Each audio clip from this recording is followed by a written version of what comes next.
The skies above the city of Chiral burned red. Buildings crumbled like paper. Screams echoed through the streets. Fires spread across every corner of the capital. The once beautiful towers of Oryx, made from crystal and stone, collapsed one by one. Smoke covered the twin suns. Ash fell like rain. Syrah ran through the chaos, holding a small case in her hands. Her long purple cloak was torn. Her face was dirty. It's just a signal technician, not a soldier. She had never seen war until now. Above her, black ships moved through the sky like shadows. They had no names, no flags, just destruction. The Ravagers had come. Her people had always believed the Ravagers were only legends, ancient monsters from a time before memory. But now they were real. They were erasing everything. Syrah reached the old communications tower. The door was half destroyed, but still open. She pushed inside and climbed the cracked stairs. The air was hot. The walls shook from distant explosions. Inside the control room, everything was offline. Power was gone. The main console was broken. But in the corner, under a metal panel, she saw it, the old transmitter. It was ancient, older than her world's history. No one used it. No one dared to. It was built by humans, left behind thousands of years ago. Her teachers warned her never to touch it, but they were all gone now. Syrah dropped to her knees. She opened the case and pulled out a power cell.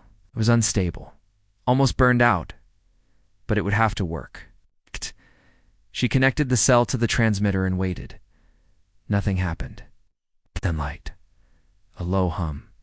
The screen showed only one thing. A single glowing button. It had no label, just a symbol, a circle of stars. In the center, Earth. Her hand shook.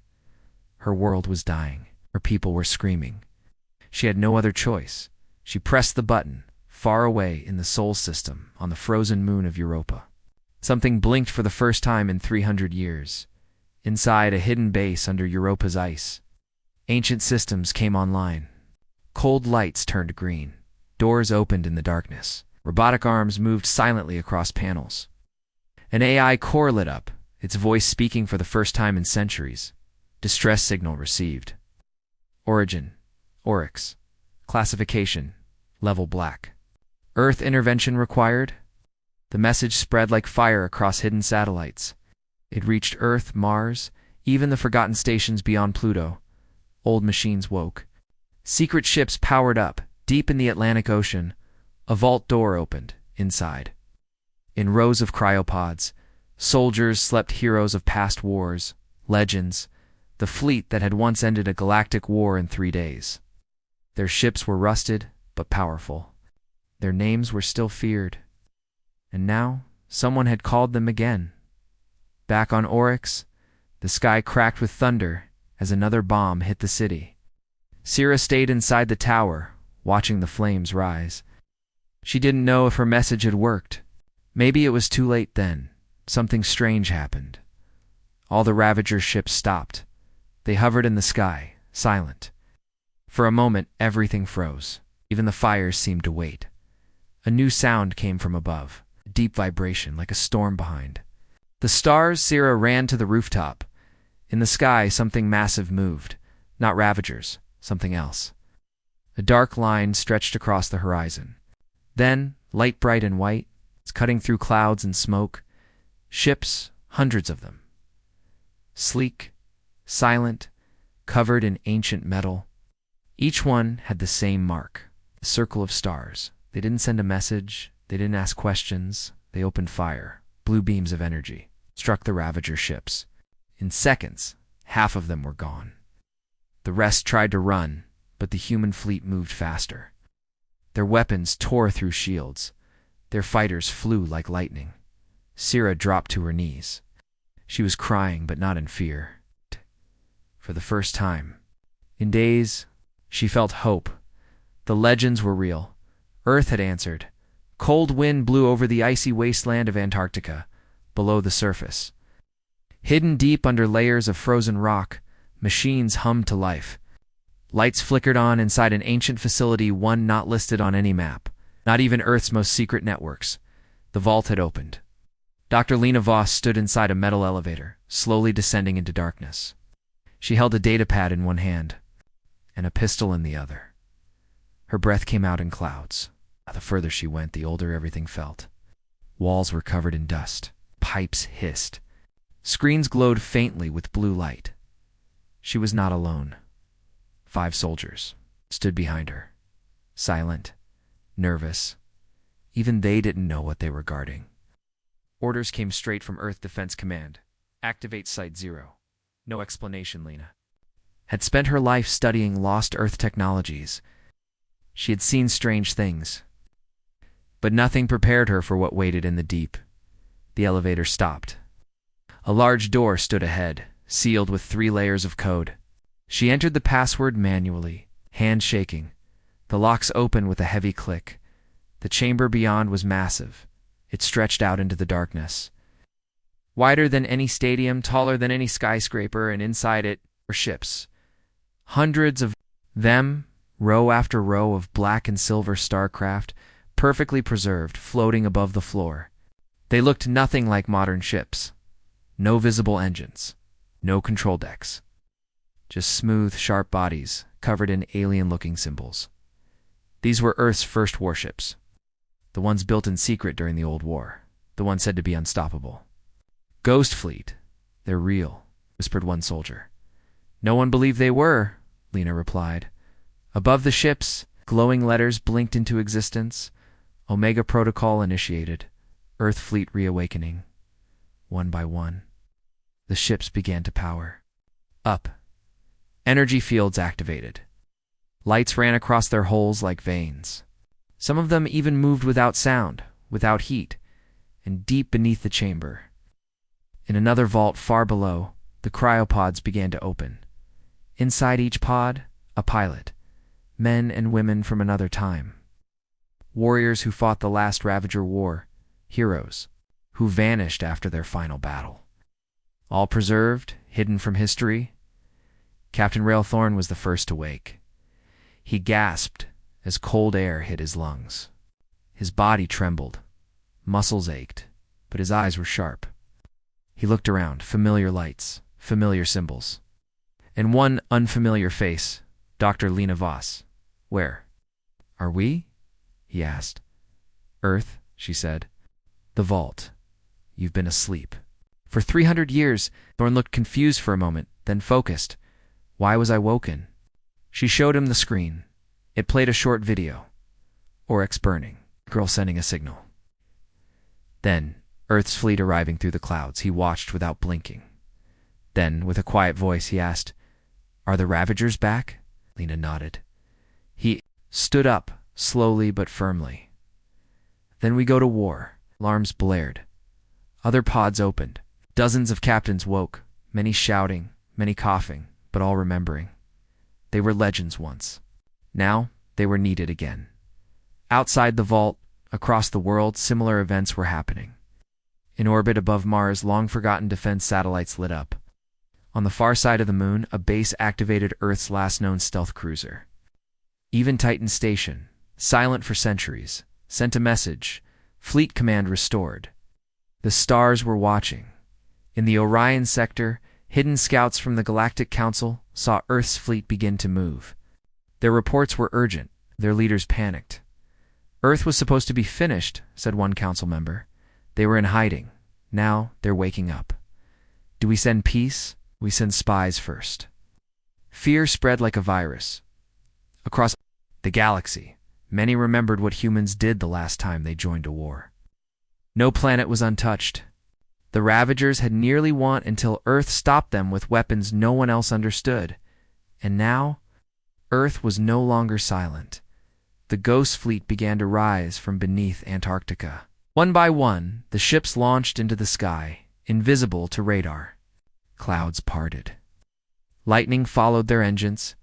Captain Thorne stood on the bridge of the Midnight Spear, his old warship now fully restored. His hands touched the controls like old friends. All systems green, his officer reported. Where? To, Captain? The AI asked. He smiled. To Oryx. And with a flash of light, Earth's revenge began. The Galactic Council met in a secret chamber beneath the city of Kelder Prime. 12 races sat at the round table. Tall and short, scaled and feathered, silent and loud. They represented the oldest powers of the galaxy. Their planets had survived wars, plagues, and even black hole storms. But now, they were afraid. A new signal had reached them. A human signal. Chancellor Verowyn of the Sothary pounded his three-fingered hand on the table. It cannot be true. Earth is gone. They vanished after the Ravager War. They didn't. Vanish, said Ambassador Kelly of the Altari.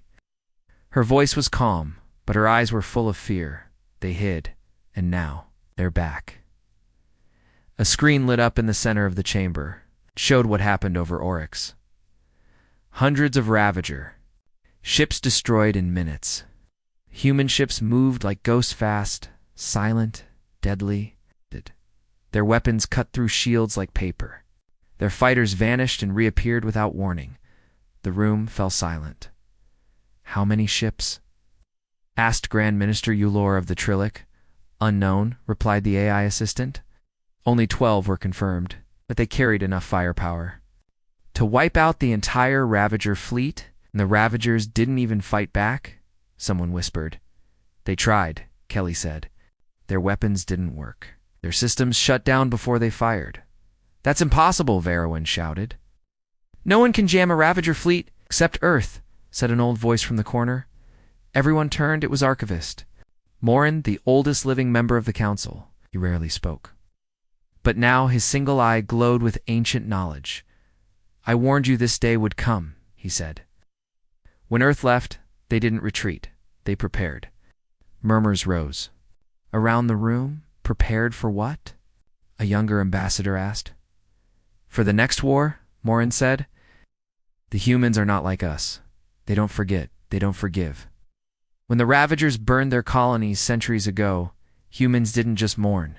They built weapons we still can't understand. Then they disappeared. But why return now? Kelly asked. Why help Oryx? Morin leaned forward, because someone called for help. The council sat in silence. Finally, Verowyn stood. We must act before Earth grows stronger. Kelly looked at him sharply. Are you suggesting war? No. He said, I'm suggesting containment.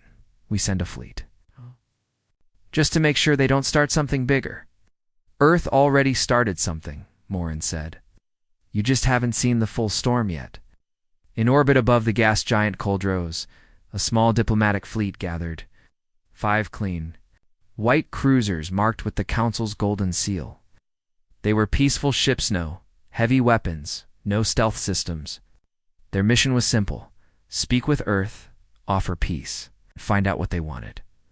On board the lead cruiser, Captain Vel Duran sat in his chair, watching a hologram of Earth's fleet. They looked dead, his young officer said. War ghosts. They are ghosts, Vel replied, and we're walking into their graveyard. The ships jumped toward the Sol system, back on Earth high above the clouds. The sky was no longer empty. Earth's ancient space stations were active. Again, the defense grid was online. Satellites moved like chess pieces. The AI network monitored everything. No ship entered orbit without being seen. When the Council's fleet entered near Neptune, Earth knew. Inside the Midnight Spear, Captain Railthorn received the alert. He stood on the command bridge, looking out at Saturn's rings. Council. Ships, his officer reported. 5. Diplomatic class. No weapons. Thorn said nothing. Should we respond? No, Thorn said coldly. Let them wait. The Council fleet hovered near Mars for hours. No reply, no signal, just silence. Then something strange happened. All their systems shut down. Communications, engines, life support. Gravity went off. The ships drifted helplessly in space. Vel Duran floated in his command deck, heart pounding. What is this? He shouted.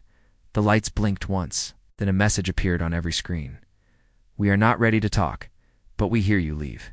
The message repeated twice. Then, As suddenly as it came, everything powered back on. Engines, gravity, air.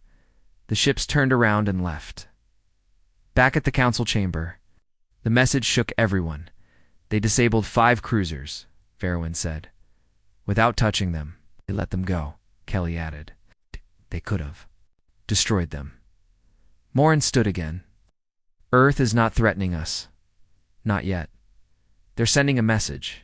And what message is that? Someone asked. He looked around the room. That they're watching. The Ravager ships circled above. The moon of Drellis IV, like vultures. Below them, the last Eryxian colony trembled in silence. No screams, no weapons, no hope. Every Eryxian alive had seen what the Ravagers did to their capital planet. Drellis IV was next. The people here had nowhere to run. On the ground, an old commander named Tyron held a broken rifle.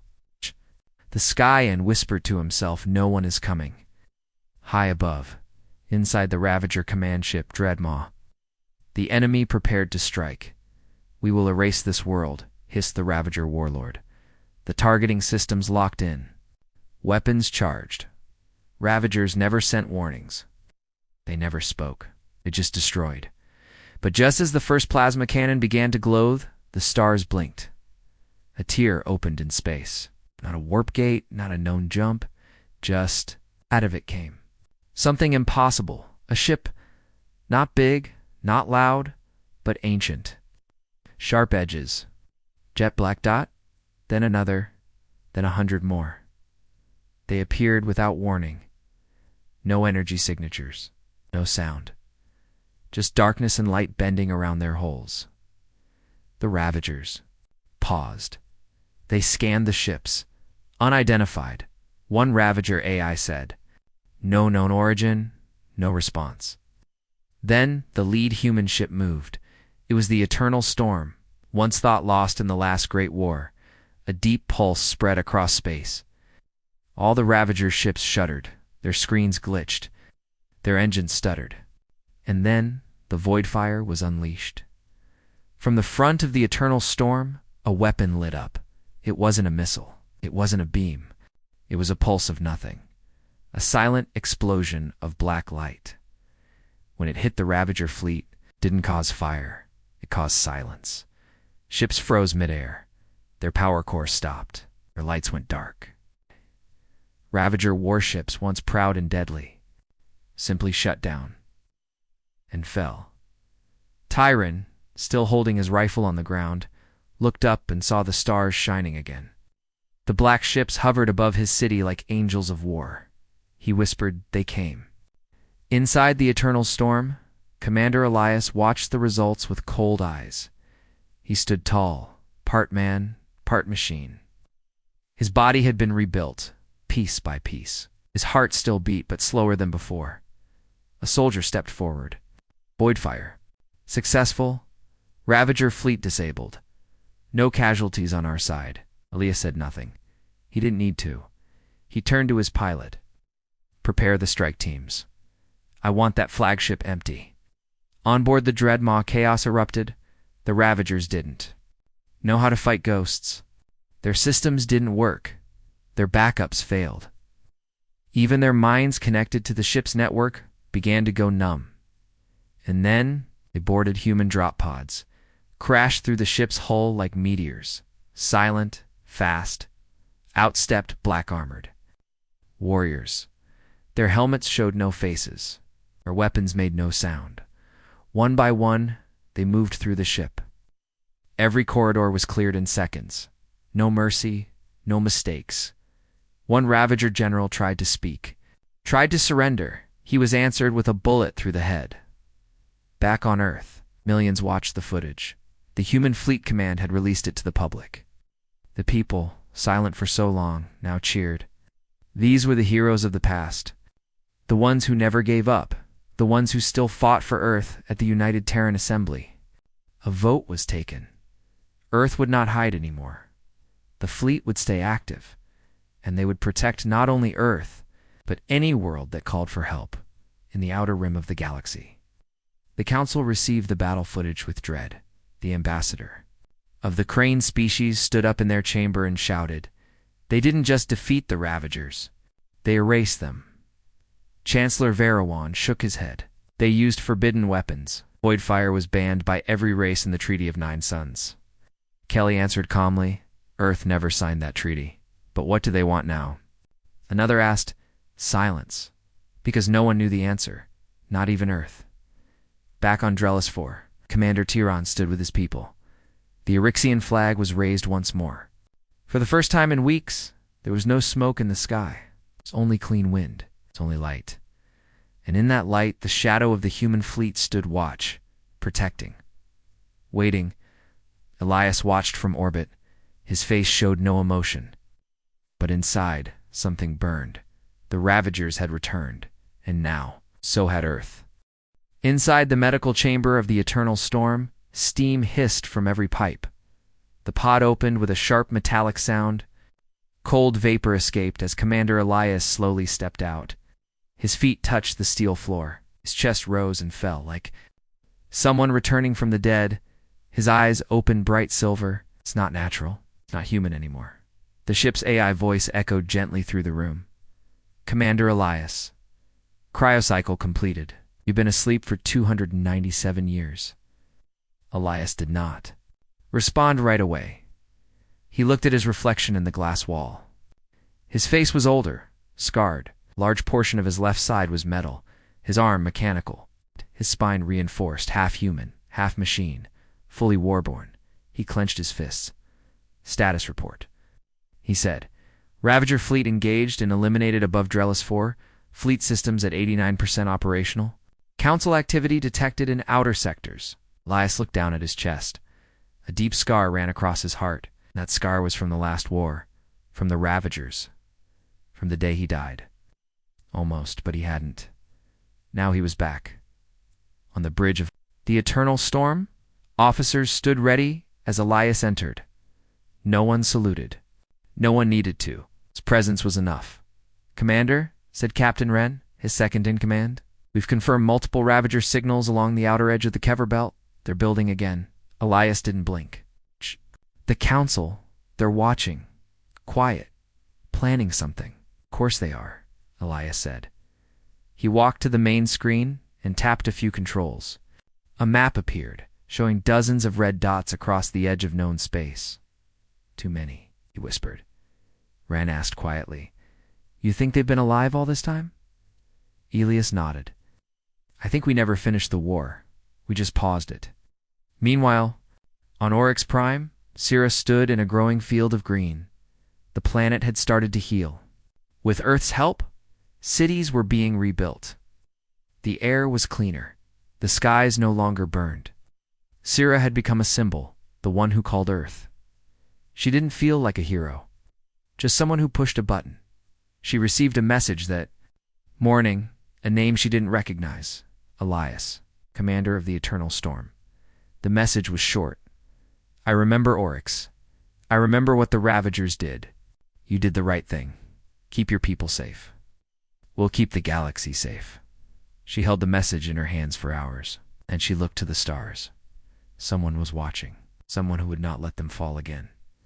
Back in deep space, the Ravagers, gathered, their new leader, known only as the First Burned, stood in shadow. His voice was mechanical, damaged from the last war. They returned, he growled. The ghost fleet, the human flame. They thought him dead. One Ravager hissed. He was dead, said another. They brought him back. The First Burned raised a long, sharp arm. Then we burn him again. This time we burn Earth with him. He didn't know that Elias had already heard their whispers. Inside the Eternal Storm, Elias sat alone. In the war room, the lights were dim. A wall in front of him showed hundreds of faces, his old team. Soldiers lost in the last battle. Men and women he had trained, laughed with, fought beside, and buried. He touched one of the images. Sarah, he said quietly, they killed you on Helios Gate. He touched another. Tran, you saved my life. I never forgot. He stood up. His voice was cold, but not without feeling. This time, I finish it. He pressed a control panel. Activate mission. Revenant protocol. across Earth's secret defense stations. Sealed orders were opened in the asteroid cities of the belt. The ancient dreadnought Iron Will woke from hibernation on the edge of Jupiter. Black Echo, a stealth battleship thought destroyed, drives into the core of Luna Base. 12 cryopods opened, inside each pod.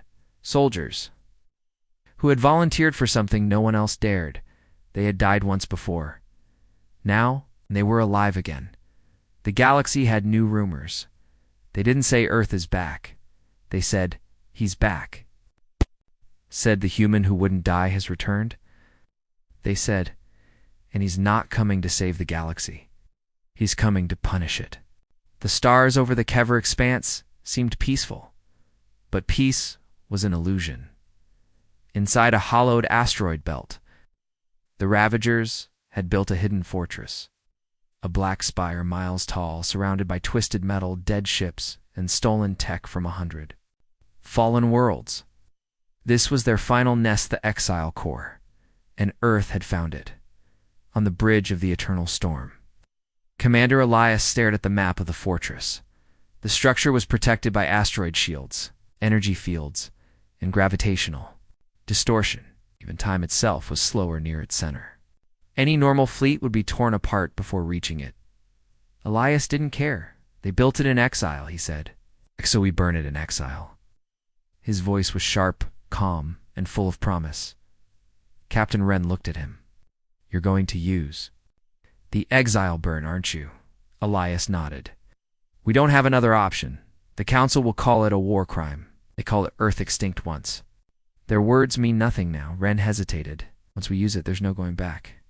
Elias looked toward the stars. I never planned to go back. Far away in a Council security chamber, Kelly watched Earth's fleet move. She could barely breathe. They're going to hit the Exile Core, said her assistant. With something big. Kelly pressed her hand to the glass. Voidfire was just a warning, she whispered. This is the storm. In the deepest vaults of Luna Base, Earth's oldest secret weapon was being prepared. Project Exile Burn. A weapon not made to kill soldiers or cities. It was made to delete locations, to remove a piece of space from existence. Once fired, the Exile Burn would turn the Ravager fortress and the space around it into a hole. No light, no matter, no time, nothing. 3 dreadnoughts formed a triangle around the Exile Core. The Eternal Storm led the formation. Iron Will held the north point. Black Echo remained cloaked on the southern edge. The Ravagers finally reacted. Thousands of small fighter ships launched from the fortress. Swarms, fast, sharp, screaming through the black. Elias raised one hand. All ships, stand your ground. Missiles lit the sky. Beams of fire crossed the void. The battle began. The human fleet fought like it had lived for this moment. Each ship moved with silent rage. Fighters danced between asteroids. Energy blades clashed. Railguns tore through enemy lines. But the Ravagers were endless. They came like a flood. Inside the Eternal Storm, alarms blared. Shields down to 52%. Port side hit. Requesting backup. Elias didn't flinch. He turned to the weapons officer. Target the core. Charge the exile cannon. But surge ships are still in range. Then tell them to run. Captain Wren opened a wideband channel. This is the Eternal Storm to all Earth fleet ships. Exile Burn is going live. Retreat to outer safe zone immediately. No one argued. They had trained for this moment. They knew the risks. One by one, Earth's ships broke formation and turned away. The Ravagers gave chase, not realizing what was about to happen. Inside the exile cannon room, the core began to glow. Light twisted around it. Time bent. Shadows moved. In reverse, one technician whispered, I think it's pulling. Elias gave the final command. Fire. A single beam, no thicker than a thread, launched from the Eternal Storm. It touched the center of the Ravager fortress and the universe screamed. There was no explosion. There was silence. The stars bent inward. The black spire folded like paper. Then The space around it vanished. Gone. No dust. No fire. Just missing. The exile core no longer existed. All across the galaxy, sensors glitched. Maps had holes. Navigation systems crashed. The Council's emergency chambers filled with shouting. They used it. Veroin yelled. They used the forbidden weapon. They erased a star system. No, said Kelly. They erased a threat. She looked into the empty space on the map and left a message. On the bridge of the eternal storm, Elias sat alone. The screen showed nothing where the Ravagers had once been. His body ached. The exile cannon had drained the ship's systems. His hand trembled slightly. Captain Wren walked in. It's done. Elias didn't answer. Wren placed a hand on his shoulder. The galaxy will never forget this. I don't want them to forget, Elias said. I want them to understand. Understand what? Elias looked him in the eye. That Earth may sleep. But when we wake, we finish what others start. From that day on, Ravager signals were never detected again. No new attacks, no war cries, only silence. And in that silence, Earth stood tall, not as a conqueror, not as a ruler, but as a shadow that watches, a flame that never dies. Asterisk, the galaxy was quiet. For the first time in 1,000 years, no warships moved through the outer sectors. No planets burned. No emergency calls echoed across space. The stars watched in silence. The Ravagers were gone. Erased. But Earth had not. Returned to its old place, it had become something new. On Oryx Prime, the new city of Chiral stood tall above green valleys and flowing rivers. Children played where ash once fell. Cyril walked through the rebuilt capital, now wearing the silver badge of Earth's Allied Communications Officer. She had earned respect, not just from her people, from the galaxy. She tapped her wrist and looked at the sky. Commander Elias, they're asking if Earth is going to stay. His voice came back, calm and steady. We're not leaving. Not anymore. On the eternal storm, Elias stood at the window, looking down at Oryx. His body was tired. His face showed the weight of many lifetimes. The exile burn had taken its toll, but he stood straight. In his hand, he held a scroll. Not paper, not data, something older. Metal engraved with fire symbols and Earth's crest. 12. Stars in a circle. It was the oath. He walked to the center of the command bridge. His crew gathered silently. This is not an oath of conquest, Elias said. This is not a promise of power. This is a vow of protection. He placed the scroll into the bridge altar. It locked into place. The room dimmed. A blue flame lit around the edges. We do not seek war, Elias continued, but when the call comes, we answer. The crew spoke as one, flame and steel. At the Galactic Council, a new seat had been added. It remained empty, but its nameplate read, Earth, no ambassador was sent. No speech given, just a signal. Just coordinates. Anyone who wanted help, peace, or justice could send a message to those coordinates. And if Earth answered, the problem would end. One way or another, whispers spread across the stars. Some called it fear, others called it hope. The legend of the eternal storm became a story told on every world. They said the ship moved like a ghost. They said its crew never aged. They said its captain had died once. In return, they called him the human who wouldn't die. But to his crew, and to Earth, he was just Elias, the one who stood when no one else could. In a small room on Luna Base, an old technician watched the galaxy map. Thousands of small lights blinked, distress signals, trade calls, patrol routes. But one light was special. Bright blue. It didn't blink. It glowed. The technician smiled and whispered to himself, still watching, Huh? He leaned back and said softly, Good. One cycle later, a small ship from the neutral world of Tekari sent a signal. Pirates had blockaded their skies. The council ignored it. They sent the old message, simple, desperate, Earth. We need help. There was no reply then. The stars blinked. The pirates laughed at first, but they stopped when the first human cruiser dropped from slipspace. Then two more. Then the eternal storm. Elias stood on the bridge. He looked ahead at the pirate. Shipson said only one thing: begin. The oath of flame and steel was not about fear. It was about balance. It was about those who cannot protect themselves being given a shield, a voice, a sword. Earth had once been broken. Now it stood stronger than ever, not alone, but as a legend carried by every race who had ever known fear. And when the galaxy cried for help, Earth answered, with fire, with steel, with legends.